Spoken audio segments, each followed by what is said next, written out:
Welcome everybody. Welcome to this new episode of Business and Technology. My name is Joel, and I am the host and producer of this show.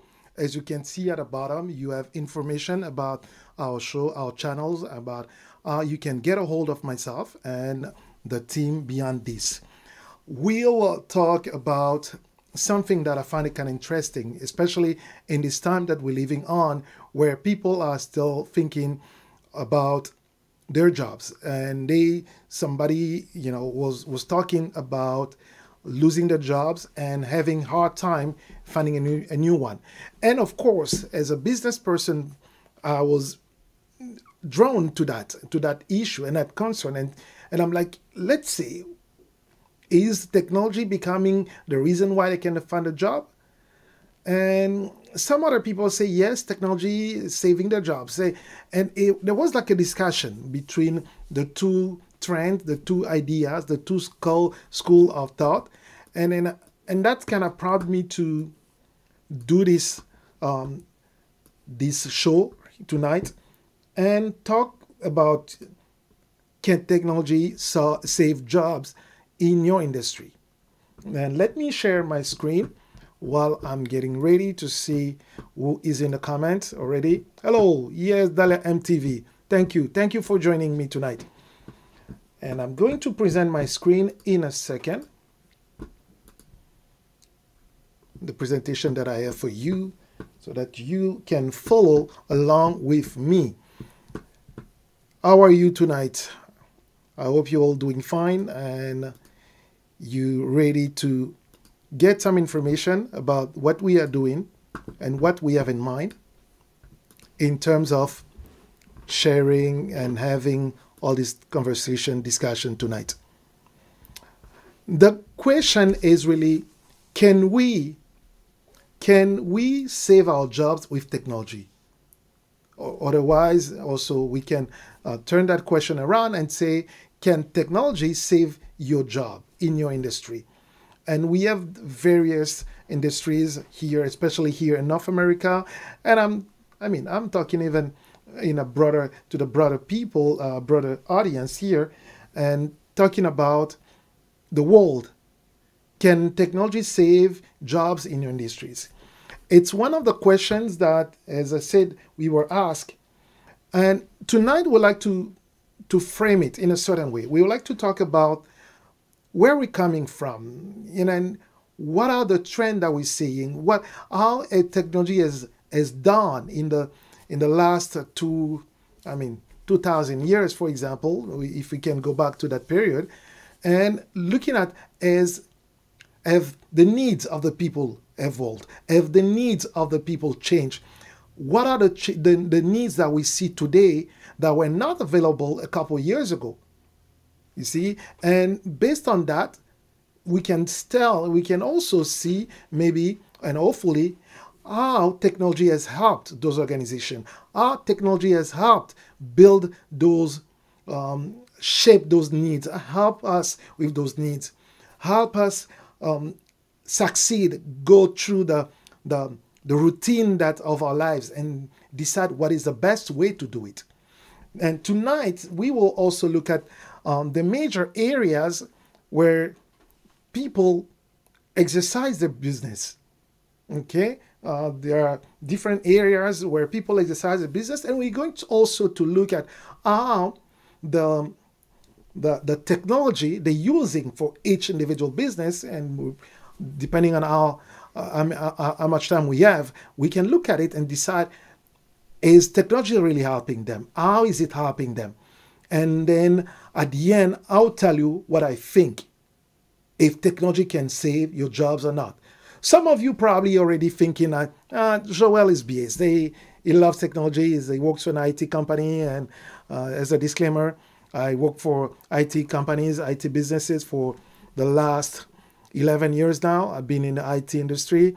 But I've always been somebody who loves technology. And he started with the hi-fi equipment that we had at home. And that's how I kind of built my passion, my knowledge around the technology. And I was really passionate about learning how to use new equipment. And it's probably this is how I came to build this passion for IT. As I was mentioning into the one of the show that I was invited to, where I was asked, how did you come up with that passion? I think it's really over the time, going through the motion of life, going through the needs around me, and understanding how technology can affect what I do. And I really like the quote of Bill Gates. It's always in my mind since the other presentation that I did a couple of weeks ago. It's to make technology in a way that it becomes so intertwined with our lives that we no longer see the difference. We no longer see it as outside of where we are we living. But before we do that, let me share this quote by Eleanor Roosevelt. She said, "The future belongs to those who believe in the beauty of their dreams." And we can take it in many different ways. We can take it from a leader, from the wife of a leader, the president of the United States, and even on a personal level. Your future, and it's been said in a different ways, but your future is really about what you make of it, how you think about it, how you plan your future. That will determine how you will, your dreams will come true or not. Why? Because your tomorrow is basically your dream. How you think of your dream, how you think of your day, how you think of the event surrounding you, the circumstances around you. How can you take advantage of them? And it didn't start today. And if we go back a couple of years ago, we can see where it all started. By the time of the pharaohs, and we look at the time of the Kimpavita fighting for the freedom of the people in Congo, in central Congo, and Congo, not the country Congo, but the land that was considered Congo, which is a part of the actual Angola and a part of Gabon and some other countries. And it was considered Congo with a K. And Kimpavita was one of the leaders that fought against colonialists until she got killed. And I chose those images of these leaders just to give you an idea where we're coming from as leaders and also as individuals. We once, our forefathers, they used to be clothed in, skins of animals that they killed, and they made clothes out of it. And there was a time where people were only thinking about giving speeches, and that was the Roman and then the Greek. But all these people, as you can see, they all had something in their hands. Some of them are weaponry, some of them they have whatever tools, but most of them, they needed those weapons so that they can survive in those harsh environments. They can survive in those places where they were not easy. But those leaders as well, they took advantage of those people in a way that they used them to build whatever the Pharaoh built. They used them to build the kingdom. King Alfonso I, I'm looking at Haile Selassie. Those people, the initial dream was to change the lives of the people around them, and using technology, using all the mechanisms, all the tools that were available to them to build that. As we can see right here, and if we go back and search the book, history books, and all the different tools, and even on Google, you'll see that at one point, what helped them achieve that, it was whatever technology they had access to at a time. All right. So for them to get to that level, for Kimpavita to spread a message, she had to use a certain technology that was available to her. For King Alfonso to be painted, those people taking the representation of the king, they need to use some technology that was available to them and make a representation of King Alfonso or the Haile Selassie or the pharaohs. All of this, yes, technology has helped us today in a way that to redraw those elements, to redraw those artifacts and bring them to life to today's, for us today to better understand, to better see how it was helping those people. We are coming from a long, long, long way, as you can see in this image on my left. Yes, it's actually on my left. We are coming from a long way, a long, long way of leaders and individuals trying to make a living, trying to survive, trying to go through the different means, the different routes or routines of life and live, just live. Some of them, they use technology to enlarge their empires, they enlarge their power, their whatever they deem as a reason for them to go on conquest. They use technology. They use the horses attached to those how do you call them? The carriage, whole horses attached to the carriage and carrying them further and faster to different places. They use different kind of technologies just to build a weapon. It's a technology in itself. For the Homo sapiens guy to have that technology in his hand, to have that spear in their hand and kill any animals that will come across them, they have to craft it in a way that it was efficient. We're looking at the same, today we're looking at efficiency, how to make the technology efficient. We're looking at the goddess, Diane, with her weaponry. She has a spear and a shield. Why? Because she wanted to make sure that she can protect herself. Whenever a spear was thrown at her, she needed to protect herself. And it's basically an idea of where we're coming from and see what are the needs that we have today. And today, what do we have? But before we go to today's, I'd like to share another quote here. History is not just the evolution of technology, it's the evolution of thought. Because a technology per se, it's technology. It helps those who knows how to handle it, they know how to manage it, and it doesn't help. It becomes useless to those people who are not aware of how they can use it. And in the world of ITs, and that's probably why salespeople, they'll come to you and bring it to your attention and say, yes, Mr. Customer, you've been used to do things this way or that way, but with this software or with this hardware, we know that you can make it better. We know that it can make it easier for you to achieve great results. That's how they bring it.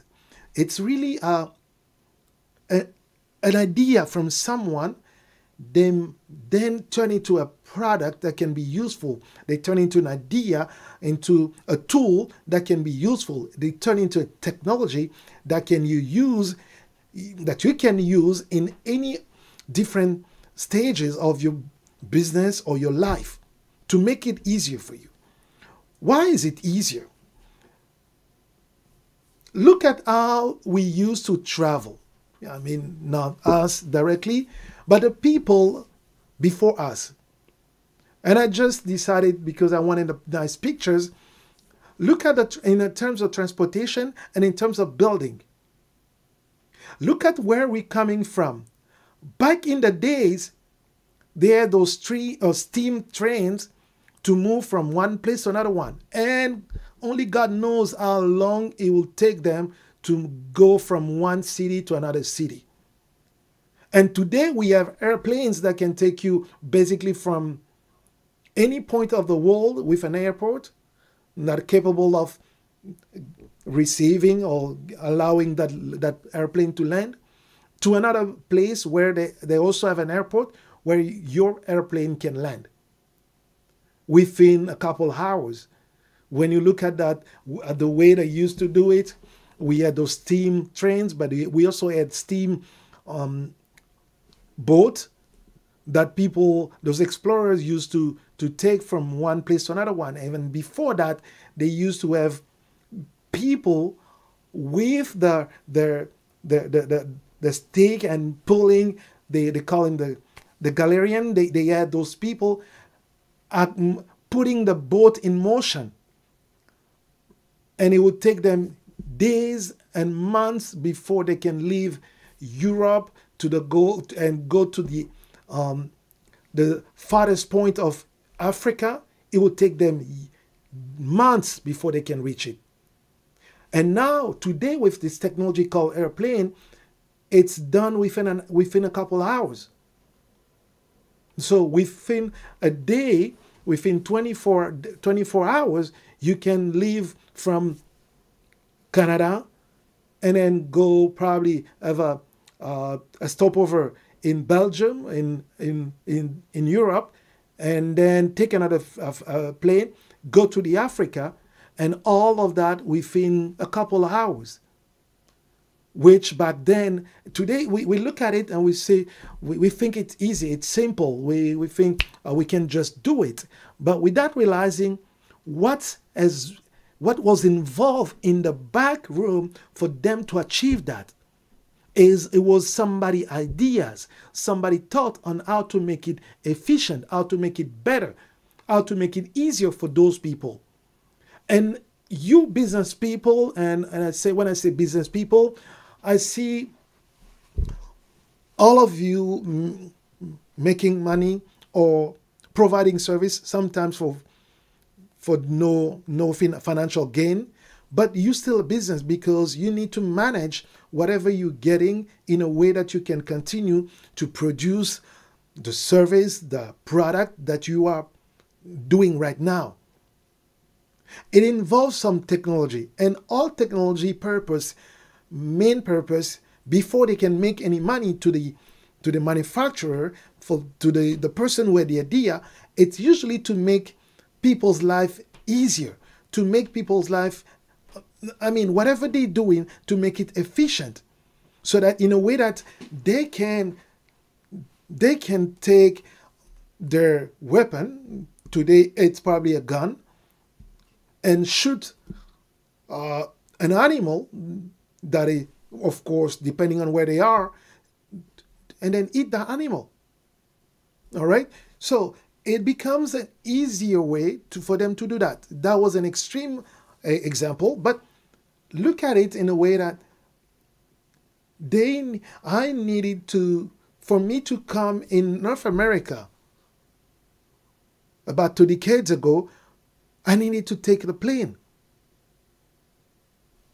If I was told that I would take a steamboat, for example, or any kind of other transportation, I don't know if I will be really interested to do that.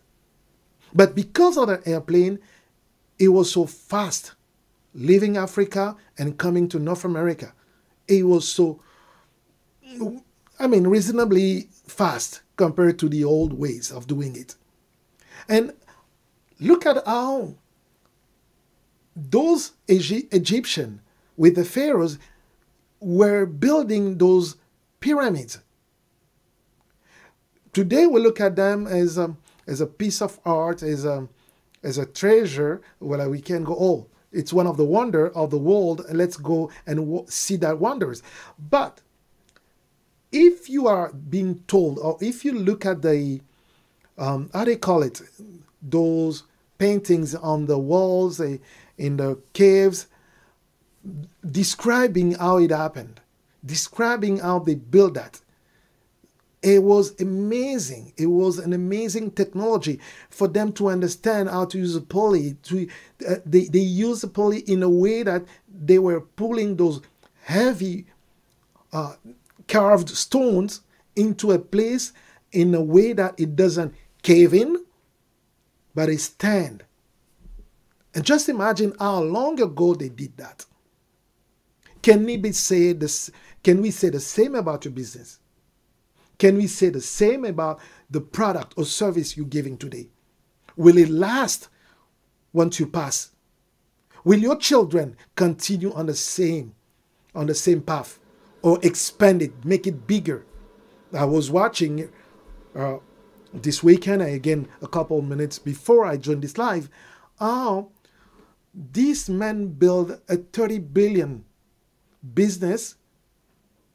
He is now deceased, but he left it with the family, children, and his widow. And how one of the son is fighting to make a mess out of it. 30 billion. 30 billion Canadian dollars in Canada. Will they take it to the next level? That's a question. Will you use technology to build something that can be studied in the years to come? It can be visited in the years to come. Those are the ways that you can probably start thinking about your business. Are you going to stay with pyramids, or like the picture on the right tells us, building skyscrapers, the tallest buildings in the world? So this is what technology can do for you. This is what we have done with technology. This is what we have achieved with technology. And I hope that you can also do the same with the technology that you have at your disposal. And I was talking to one of my clients last night, and we had a long conversation. It was between 9 and 10 p.m. Eastern Time. And just to give them an idea, to bring them up to the speed, I say, look at how you guys used to do things. And I show them a video that we shoot in 2006. Look at what you're doing right now. My customer was shocked.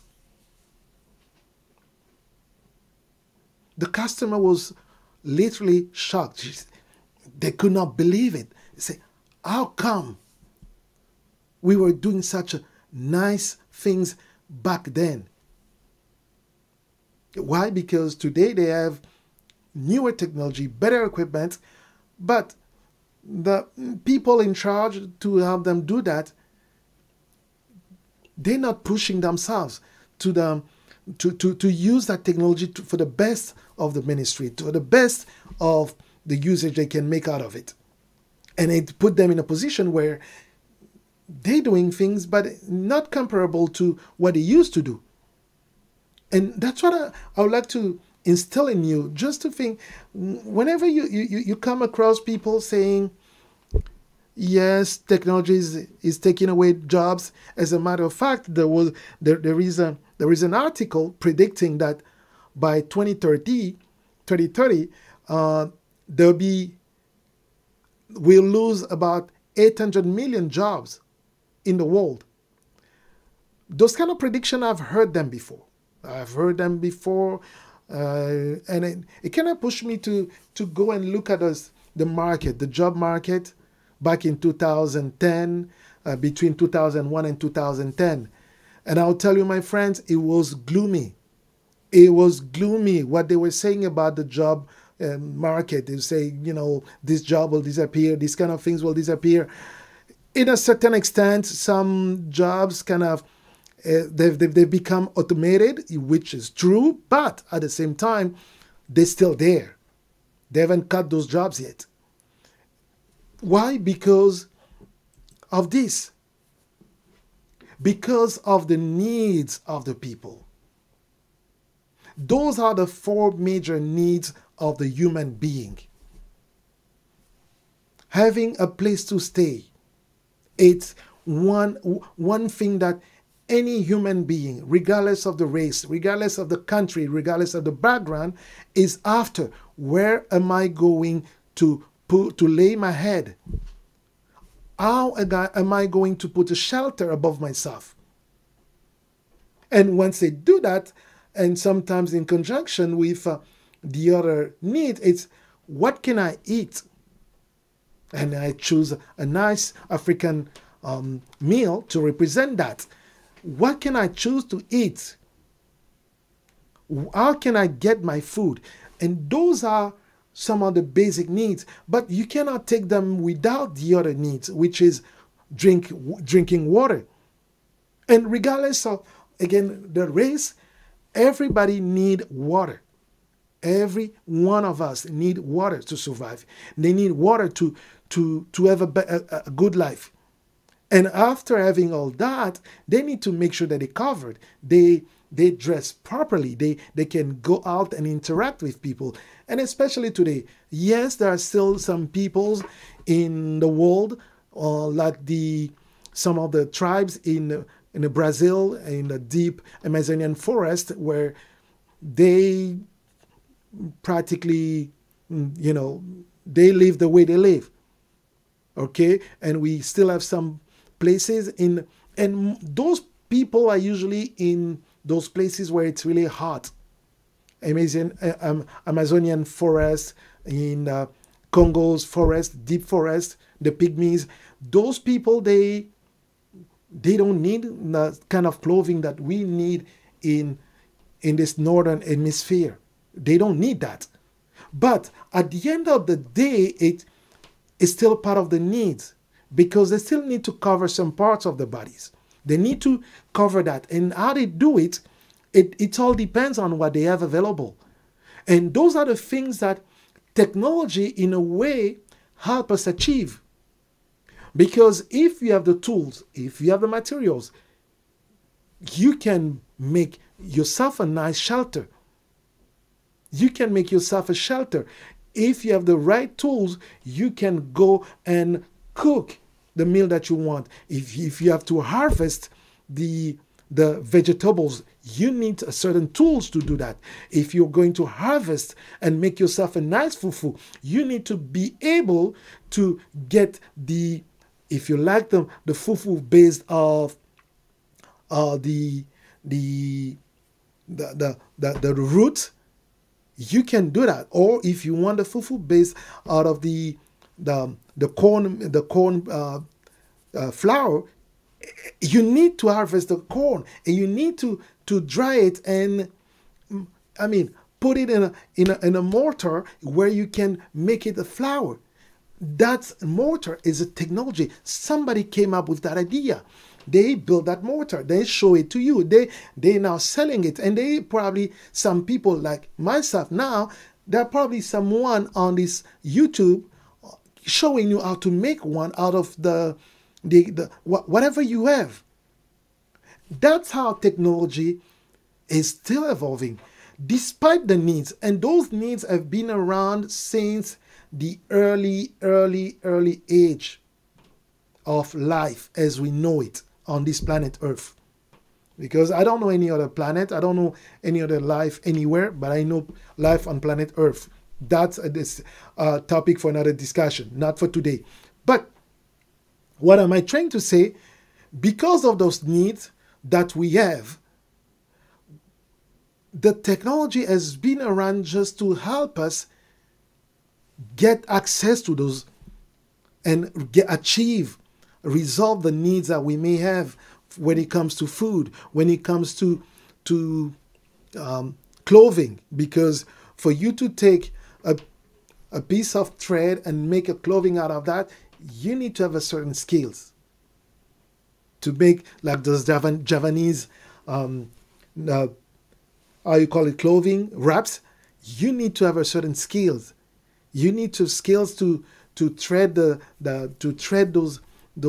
needle, to put things together so that they can produce those wraps. You need to have certain skills to make sure that your water, it's pulled out of the offspring from the springs and brought into the town or cities where you live in a way that is still safe for you to drink. You need technology. And because of that, we can still see that people are still evolving. They still need technology in the way they live and interact with others. How would you get in touch with your friends, with your family, If it wasn't for WhatsApp today, for example, if it wasn't for Signal, for Viber, it would be really difficult. And those technologies are making it easier for us to access, to have a relationship, to talk to the people that are dear to us. And when I hear people still saying technology is taking away jobs, I start questioning myself, because I look at those needs and I see that the needs have not changed. The way we build is different, yes, from the way we were building.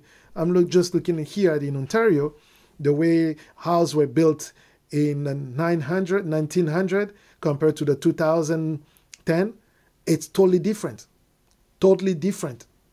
I'm looking at everywhere you go. If you look at the houses, even in Japan, where they have all the seismic activities, the way they used to build houses and compared to what they do today, it's totally different. A lot of engineering has been put in place just to ensure that they have the proper buildings. It doesn't collapse when there is a seismic activity, when there is the earthquake in those places of the world. That's technology. So either you're probably working in an industry where things will get automated, or things are getting automated, and you may, yes, quite frankly, lose your job. I'm sorry, but to tell you that's the truth. But as long as the needs are here, the needs for shelter, the need for food, the need for clothing, the need for drinking water are still the same. More than 2,000 years after, more than 4,000 years, I don't know, 6,000 that the world exists, that as we know it, the needs are still the same. That means what? That means you are probably living in a part of the world where you don't need to worry about drinking water. But there are some people who are still living in part of the world where drinking water is a problem. It's a big challenge. They need to think about it. And you probably have the idea how you can bring it as a businessman, as an entrepreneur, how you can bring that in those parts of the world and make it happen for them. Just look at it. It's not because you were born in, I like to put it this way. It's not because you were born in Africa and you've never seen snow, that when somebody tells you that I live in a country, I sleep in a country where snow, when it falls, it's really cold, that you're going to doubt it. The same way when somebody has to tell you in this part of the world, they don't have potable water. They don't have drinkable water. All right. So let me bring it down. Let me bring it down. Here in Canada, we have some part of the country where drinking water is a problem. It's a problem. And people they're thinking how to resolve that problem. Because of pollution, because of many other reasons, some people in Canada don't have access to drinking water. They have to ship water through airplanes, to boats, to any ways they have to ship drinking water for them to consume. And if it wasn't for the technology, beyond the airplanes, if it wasn't the technology beyond the boats and all of that, those people would probably be drinking unsafe water. But just imagine, and that's why I'm probably going to shift a little bit. We need to start thinking about it. We need to start thinking, because those needs have not changed. Maybe for you, you've already figured out everything. You have a shelter above your head. You have access to drinking water. You can get access to food anytime you want. You can get clothes, at a bargain price. But there are some people who are still unable to do that. It's a business opportunity for you, but it's also a way that you can achieve that. And this is where I would like to talk about some of the key areas that I see where technology is mostly used. And I put them in areas, categories, name them as you want, because they're not really, how do you call it, segments. They just a type of it's an area, okay? And the first one I probably see is health. And health, it's how you feed yourself. It's how you can get help when you're not feeling well. It can be the physical health. It can be the mental health. It can be also the health of your family, the health of your animals. If you're in a farming area, you need to have healthy lifestyle so that you can produce, you can do more of you for yourself and for the community. Health is one of the area. And you know, probably because you are watching this, health has been the area where technology has achieved a great amount of deal, a great leap of faith in health. Just look at how some of the surgeries are made today compared to 20 years ago, compared to 40 years ago. For a certain type of surgery, they have to open your belly, and they have to do things. And now they have these wonderful technologies where they call it non-intrusive surgery.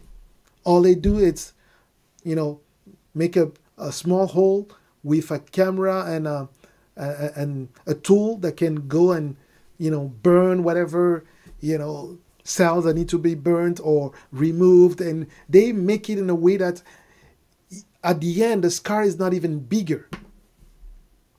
They make it in a way that a couple of years ago, it was really tough for doctors to put a proper diagnostic because they didn't have a scanner.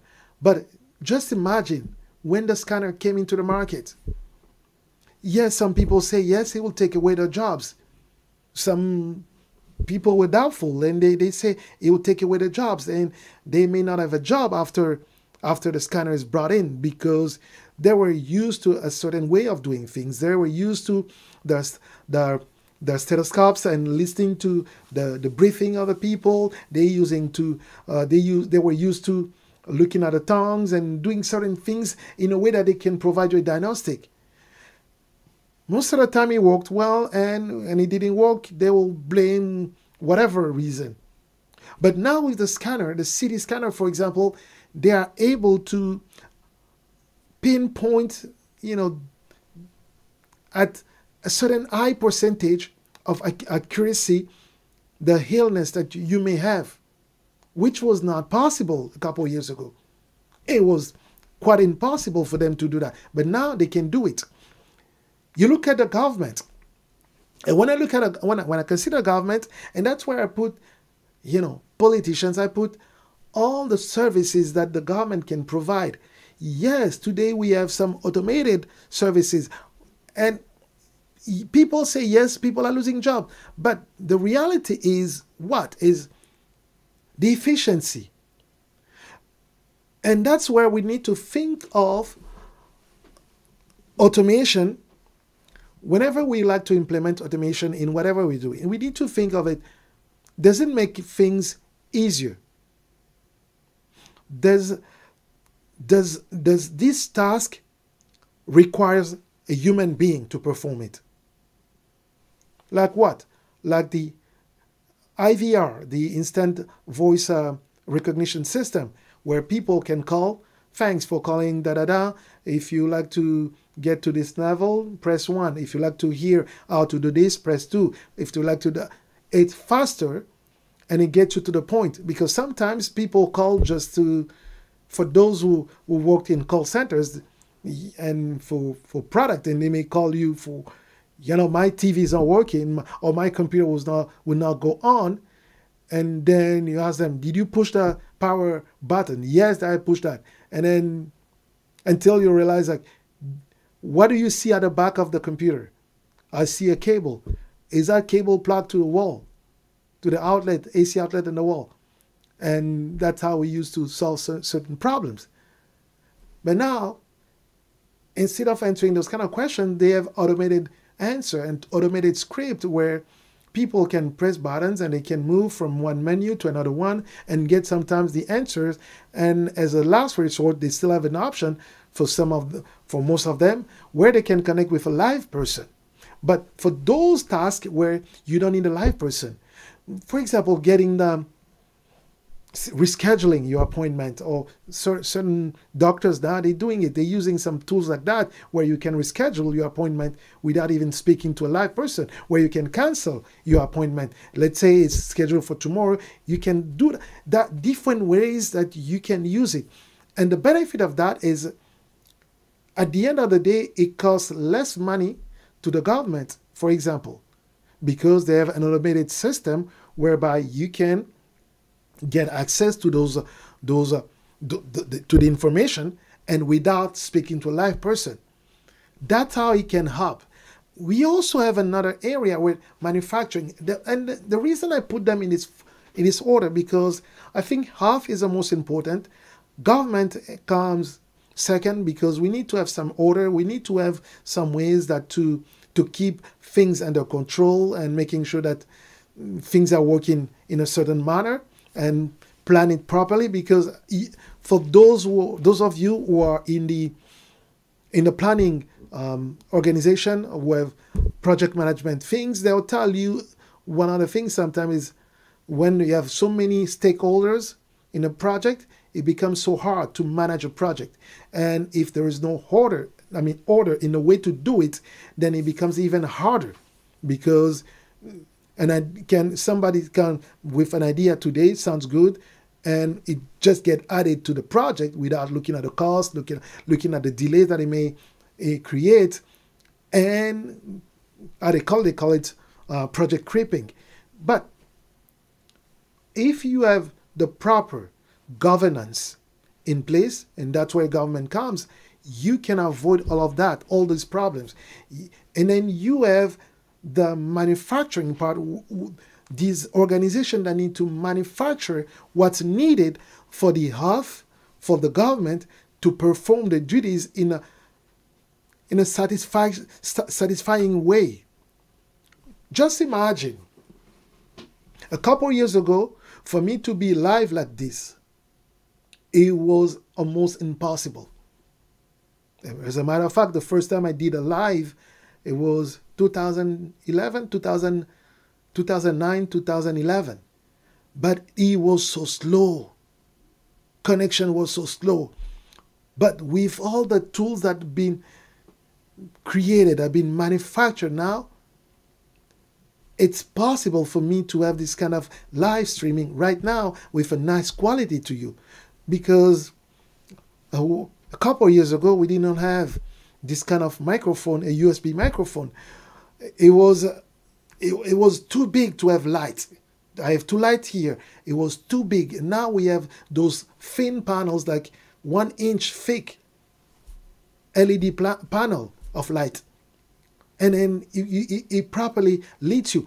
Those things were, at sometimes, we think they're given because for some of you were born in it and then you came and that's all you found. But for the people where you used to have a rotary phone to make calls, when they have a cell phone today and there's no, the pin pad is on the screen, it's technology that made it possible. It's those manufacturers, they started building pieces of equipment. When put together, they can transform your daily life. What Bill Gates called make it so it becomes part of your daily life. And we also have the farming area. Yes, you probably think that farming is dead because everything is produced by mass producers, even the food that we eat most of the time. But there are still people that can cultivate the food that you eat, the vegetables that you need in a small scale, in a way that it doesn't destroy the environment. There are still people doing that. And those people, to do what they're doing, they need the proper equipment to do that. They need the proper tools. And that technology provide that to them. So that's how we can do it. And the last area that I can think of right now is the services. Services are huge, huge, huge, huge, huge area. And that's the area where I think it'll be really hard for automation or robots to take over, because it's where people play a huge role. People play a huge role in that area of services.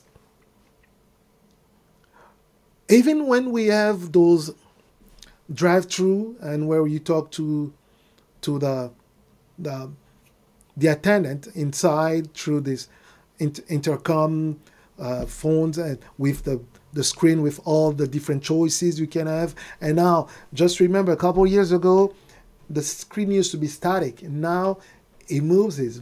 Most of the places you go, it moves. And then 1 minute it shows you the drinks. 1 minute after, it shows you the sandwiches. And then it moves like that. That's how technology is. Why? Because they want to make it efficient. But at the end of the day, they know that to get that perfect cappuccino, to get that perfect mix of French vanilla and a hint of espresso, they need to have somebody. Somebody need to watch that. At the end of the day, you need to have somebody that can put that cup of coffee, a cup of drinks in front of you in a way with a smile. You need that. And that's where I think, although technology is making huge improvement year after year, it's one of the area where it'll be really hard to remove a human being and put a machine, I say. The question is still there. Can technology save your jobs?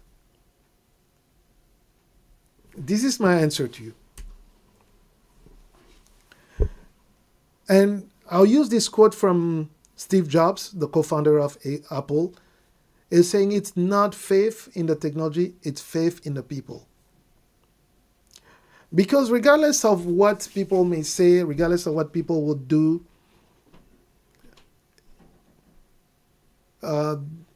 they'll predict about the gloomy days and in the job search. I can tell you, people will still be needed. People will still be needed. Yes, there are certain tasks that will have to be automated. No doubt about it. Those who are in those places performing those tasks will lose their jobs. Yes, and I hope not, because they'll have time to prepare themselves and learn about new skills. But for the rest of you always learning, always on the edge of learning, I'm telling you, you'll find yourself in a new position. You'll find yourself in a new place where you'll be again performing another task and making money and answering those primal needs, those primary needs that you may have. Having a shelter, putting food on the table, putting clothes on you, and having access to drinkable water. You'll still be able to do that. Technologies, they will probably save you a job. Maybe not the job that you are in right now, but they'll save your job. There'll still be a job that will require a human intervention. Despite all the gloomy predictions that people are making in some of the articles that I went through in preparing this show, there'll still be a job where it will not be possible to have an automated person. Yes, they're even telling you now they're using a deep fake to create people presenting shows and deep fakes, and they're using some people to create fake profile on Instagram, for example. But the reality is, at the end of the day, because that's a sensational people like to follow, but at the end of the day, people like to have real person with whom they can interact, they can talk, they can exchange. Like now, unfortunately, I cannot get Mountain of Inspiration because he's not ready to be on live in front of camera. But people like to have somebody they can interact with, someone they can talk to. And unfortunately for those who predict gloomy days ahead of us, I'm telling you, we still need people. You still need people to drive the technology. You still need people to make technology better. You still need people. Yes, it will probably be less and less people in the workplace, but as long as human beings will have those four primary needs, food, shelter, clothing, and drinking water, let me assure you one thing. They will still need somebody. They will still need somebody to be there. I don't know when we'll be all extinct or will be all removed from this planet. It may come, given the time that we're living in. But I know until then, until we get to that point, you and I will still need to interact with other people. And for that reason, technology will not take away your job. If you're in an industry right now that's where you see a lot of change in technologies, my advice would be learn new skills. Learn new skills. Be on the edge. Be knowledgeable. Understand what's going on. Understand how you can make technology work for you. Work for your business, work for your company, work for whatever area, industry you are. Are you in the service industry? Are you in the health industry? Are you part of the government? See how you can leverage technology to make it easier for people around you. And remember, an entrepreneur is the one who sees a problem and find a solution for the problem. It could be the way for you to make more money. Just think about it. A challenge that you see now is an opportunity for you to grow. It's an opportunity for you to make more. So whenever you see that your current job, your jobs in your company are being shifted, it's probably a time for you to start looking at how can I make the most out of it. Make the most, it may come to what is the problem that this technology has not resolved yet. I haven't seen a robo smile yet. I haven't seen a robo being compassionate yet. So wherever you can bring a personal human touch, that's an opportunity for you. It's an opportunity for you to remain relevant. It's all about remaining relevant in the people's mind. Do people need shelter? Yes. Are they going to build it? Think about it. What is required for them to build it? For the person living in Amazonian forest, what kind of shelter do they need? What kind of health program do they need? What kind of health settings do they need? It's an opportunity for you to answer to that question, to answer to that need. What kind of clothing do they need? What kind of clothes can I make for the people living in Africa? Do they need to wear, suit like we wear in North America? Yes, maybe not. Because sometimes people they do things for those of you in the business, we know that people do things because of habit, because they've seen somebody else do it and they also decide to do it. but do they really need it? Sometimes they don't. But if you, as an entrepreneur, if you, as a business person, you come and tell these people, listen, you don't need that. Let me make something that is more suitable for your weather, suitable for the country you live in, the climate where you are in, and offer that. You need to have a strategy.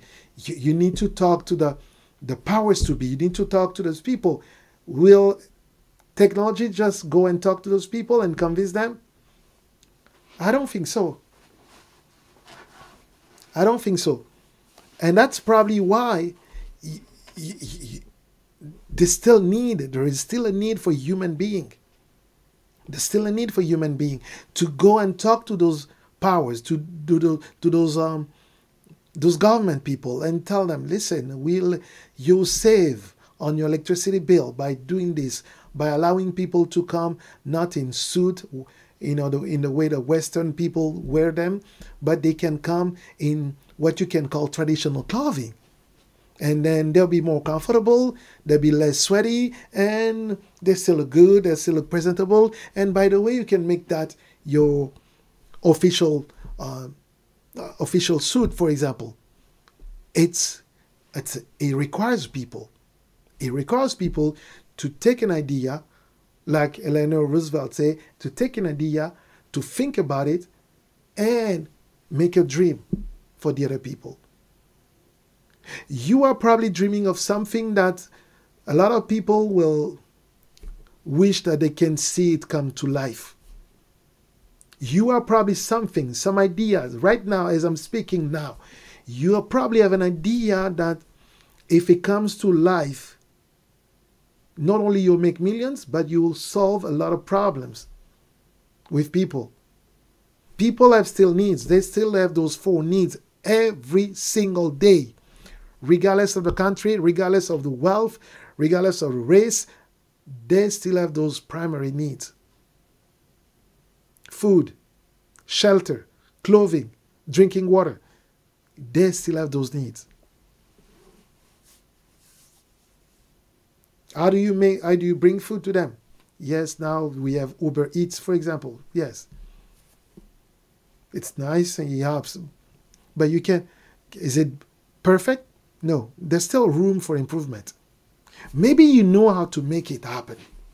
Maybe you know the best recipe to make it happen, to make it better, to improve it. Look at how technology can become your friend. You're probably still sitting in a job where you don't like it. You wish that you were somewhere else, you were making millions. But all it takes for you is to try out that idea, is to probably think. We have a couple of coaches, Mountain of Inspiration, Empowering New TV.